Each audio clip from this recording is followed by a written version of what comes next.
আজকের প্রশ্ন, একটি ইঞ্জিনিয়ারিং শিকল 0.8 লিঙ্ক বড়, উহা দিয়ে মেপে কোনো এলাকার ক্ষেত্রফল 100 একর পাওয়া গেল। এলাকার প্রকৃত ক্ষেত্রফল কত? তো এটা সার্ভেইংয়ের একটা অঙ্ক। সার্ভেইংয়ে জরিপ করার কাজে আমরা সার্ভে করার কাজে 3 ধরনের শিকল ব্যবহার করে থাকি। আমি অঙ্ক করার আগে শিকলগুলো সম্পর্কে একটু পরিচয় দিয়ে নিচ্ছি। গান্টার্স শিকল, ইঞ্জিনিয়ারিং শিকল এবং মিটার শিকল।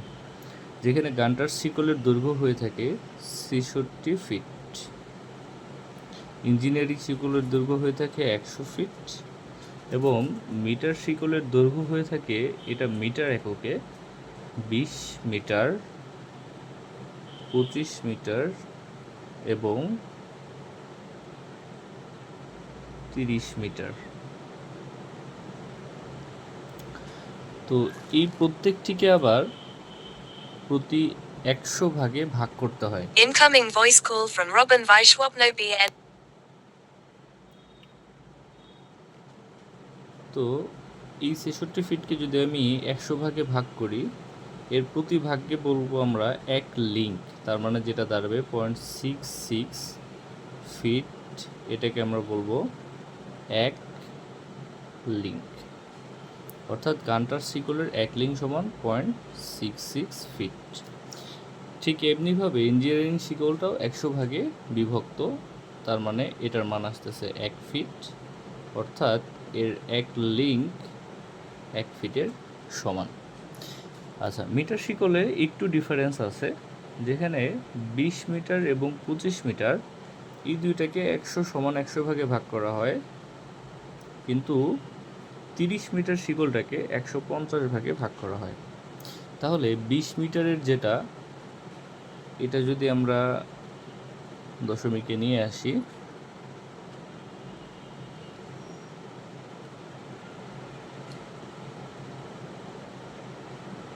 (0.20 মিটার 1 লিঙ্ক, আর যদি 25 মিটারের শিকল আমরা ব্যবহার করি 0.25 মিটার সমান 1 লিঙ্ক। আর 30 মিটারের যেটা, 30 মিটারের শিকল যদি আমরা ব্যবহার করি, তাহলে সেক্ষেত্রে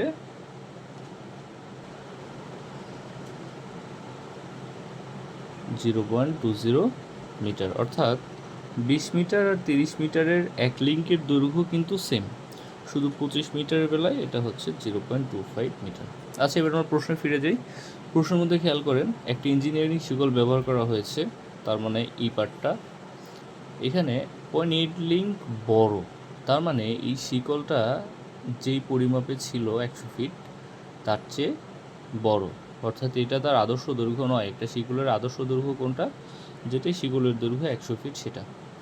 এটা দিয়ে মেপে একটা এলাকার যে ক্ষেত্রফল পাওয়া যাবে 100 একর, অবশ্যই সেই ক্ষেত্রফলটাও অর্থাৎ সেই মানটাও আমাদের জন্য আপাতত ভুল একটা মান। আমাকে প্রশ্ন করেছে প্রকৃত ক্ষেত্রফল কত। তাহলে এটা বের করার জন্য আমরা সহজ একটা সূত্র ব্যবহার করব। আমরা সমাধানে চলে যাই।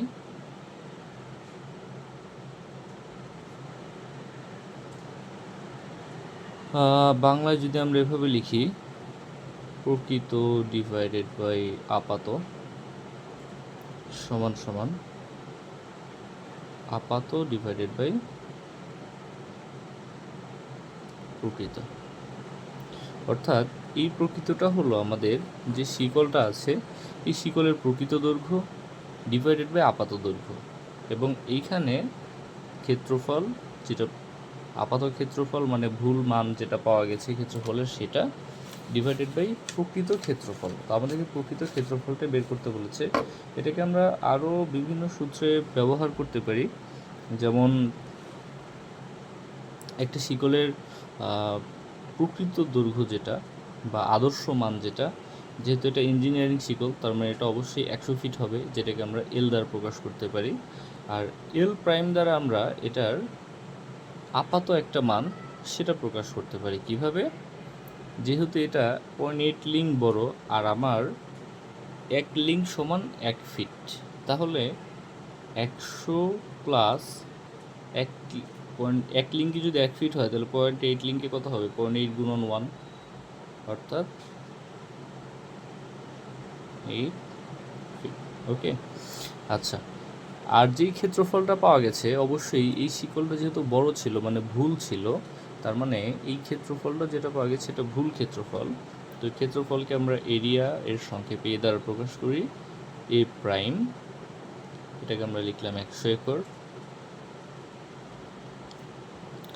আমাদের দরকার প্রকৃত, অর্থাৎ এ এর মানটা আমাদের দরকার। তো ক্ষেত্রফলের ক্ষেত্রে সূত্রটা একটু আলাদা, আমি দেখাই দিচ্ছি এখনই। আমরা জানি, সূত্রটা লিখে ফেলি।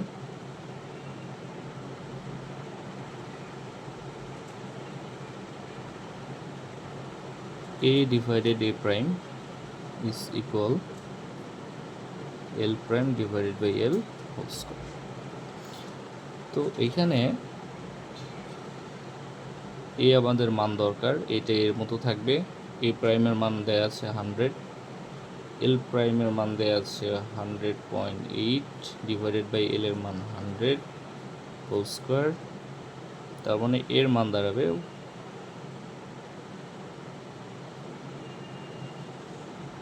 এটা ক্যালকুলেশন করলে যা আসতেছে সেটাই আমাদের দাঁড়াবে এ এর মান। আমাদের এখানে ক্যালকুলেশন করলে আনুমানিক যে মানটা আসতেছে,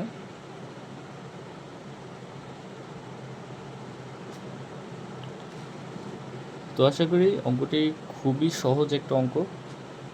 একটু বুঝতে পারলেই এই অঙ্কগুলো, সার্ভেইংয়ের অঙ্কগুলো অনেক সহজ, চেষ্টা করে দেখতে পারেন।